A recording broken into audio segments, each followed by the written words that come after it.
안녕하세요. 수익남입니다. 자, 코스피 오늘 1.67%, 코스닥은 2.15% 상승 마감하면서 오늘 반등에 성공한 모습을 보여주었는데, 오늘 외국인이 뭐 크진 않았지만 양시장에서 모두 매수세를 보여주었습니다. 오늘 증시는 우리가 설 연휴 동안에 열리지 않았었던 기간 동안의 미국 시장을 비롯해서 다른 나라 시장도 반등을 했기 때문에 오늘 우리나라 시장은 어느 정도 반등을 할 것이다라고 다들 이제 예측을 할 수 있었던 부분이었는데, 어, 다우존스 비롯해서 나스닥 그리고 S&P 500 모두 설 연휴 동안에 뭐 나름 의미 있게 큰 폭으로 반등에 성공을 한 모습을 보여주었거든요. 그래서 니케이도 마찬가지였고요. 일본 증시도 그랬고 유럽 증시도 많이 반등에 성공한 모습을 보여주었는데, 우리나라 시장 같은 경우에 오늘 상승 흐름을 보니까 그다지 그렇게 크게 큰 특징은 없었다라는 거죠. 그래서 1월 마켓, 1월 이제 시장이 굉장히 안 좋았는데 오늘 반등 또한도 어떻게 보면 가장 좀 안 좋은 모습으로 반등을 한 것이 아닌가 이렇게 보여지고, 오히려 이렇게 반등을 했어도 매물들이 이렇게 쏟아져 나오는 그런 상황이죠. 그래서 이런 오늘 같은 경우에 사실 어떤 종목을 매수하려고 하다가도 아침에, 왜냐면 아침에 시초가가 이제 그런 부분들을 다 반영을 하기 때문에 수익을 내기가 만만치 않을 수도 있는 그런 상황이었습니다. 단기적으로 봤을 때. 그래서 한마디로 오늘 결론을 좀 맺으면 1월 이 폭락장의 연장선상에 있는 흐름이다. 오늘 마지못해 기술적 반등은 나왔지만 큰 의미는 없다라는 거고, 오히려 매물들이 계속 나올 가능성이 있다라는 것만 좀 확인한 그런 시장이었습니다. 삼성전자인데요. 삼성전자가 오늘 아침에 2.18% 이제 상승 시작을 했고 장중에 계속 밀렸습니다. 이렇게. 그래서 오늘 만약에 삼성전자를 들어가신 분들이라면 그러니까 설날 연휴 동안에 글로벌 증시가 반등을 했으니까 우리나라 시장도 반등을 하겠지라고 생각을 했는데, 그 반등하는 게 오늘 아침에 단번에 반등을 했기 때문에 오늘 아침에 매수에 들어가신 분들은 다 손실권이다라는 거죠. 삼성전자가 이제 대표적으로 이제 그런 흐름을 보여주었고, LG 에너지 솔루션 같은 경우에 오늘 좀 반등에 성공한 모습을 보여주었습니다. 다행히. 그다음에 SK 하이닉스도 이런 모습으로 끝났어요. SK 하이닉스도 오늘 7%까지 상승했다가 매물들이 나오면서 이렇게 밀려서 지금 여기 이제 갭이 발생이 됐죠. 그래서 이제 갭을 메꾸러 다시 내려가야 되는 그런 상황인 겁니다. 그래서 전반적으로 증시 분위기 자체가 하락 흐름의 연장선상에 있고, 오늘 상승은 단지 글로벌 증시가 상승했기 때문에 우리나라 증시도 좀 키 맞추기에 불과하고, 그렇지만 이제 그 키 맞추는 그런 부분도 억지로 그렇게 좀 된 상황인 것 같아요. 셀트리온 같은 경우에 그동안 하락폭이 워낙 컸었던 종목인데 오늘 좀 반등을 성공했지만, 셀트리온 같은 거는 셀트리온 비롯해서 셀트리온 헬스케어, 셀트리온 몇 그 있죠. 셀트리온 헬스케어, 셀트리온, 그다음에 셀트리온 제약, 이렇게 세 종목들이 있는데 다 흐름이 좋지 못해요.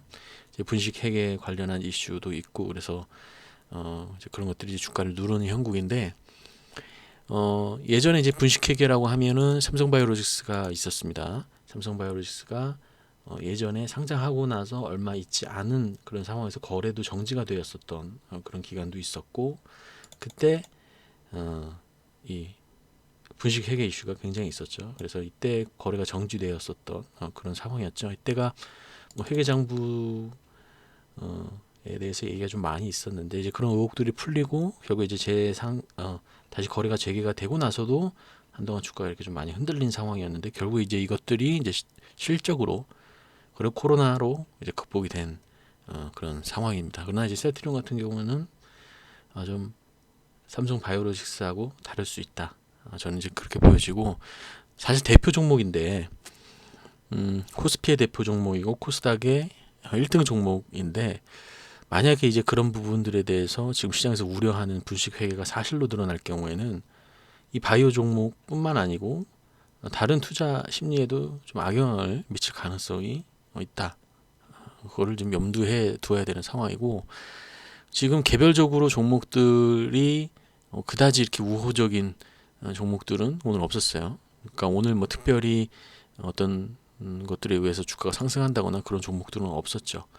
이 HMM 예전에 현대상선 같은 경우에도 실적 회복으로 인해서 많이 상승을 했는데 결국에 이렇게 10배 상승하고 나서 하락 전환이 됐죠. 그러고 나서 하락 전환이 아직도 이제 진행이 되고 있는 상황이고, 그동안 시장을 상승을 이끌어 왔었던 대부분의 종목들이 이제 꺾이기 시작을 하면서 주도주가 소멸한 상황입니다. 주도주가 아무것도 없어요. 그래서 이제 중요한 게 뭐냐면 투자 심리라는 게 이제 회복이 돼야 되는데, 과연 그게 이제 어떤 섹터가 나타나야 되는데, 과연 어떤 섹터가 나타나야 되느냐, 이제 이것들을 이제 기다려야 됩니다. 그래, 요거가 나오는 순간에 그 다음에 또 다른 섹터로 갈 수도 있고 또 다른 섹터로 갈 수가 있는데, 지금은 대부분의 종목들이 지금 아까 보시는 것처럼 다 떨어지고 있는 상황이기 때문에 지금은 좀 신중하게 오히려 매매에 임하시는 게 좋을 것 같고, 매매 하시더라도 단기적으로 그냥 뭐 하루 이틀 정도만 보시고 들어가시는 게 좋을 것 같다라는 생각이 듭니다. 자, 코스피 시장이 이런 모습을 보이고 있기 때문에 코스닥 시장도 마찬가지예요.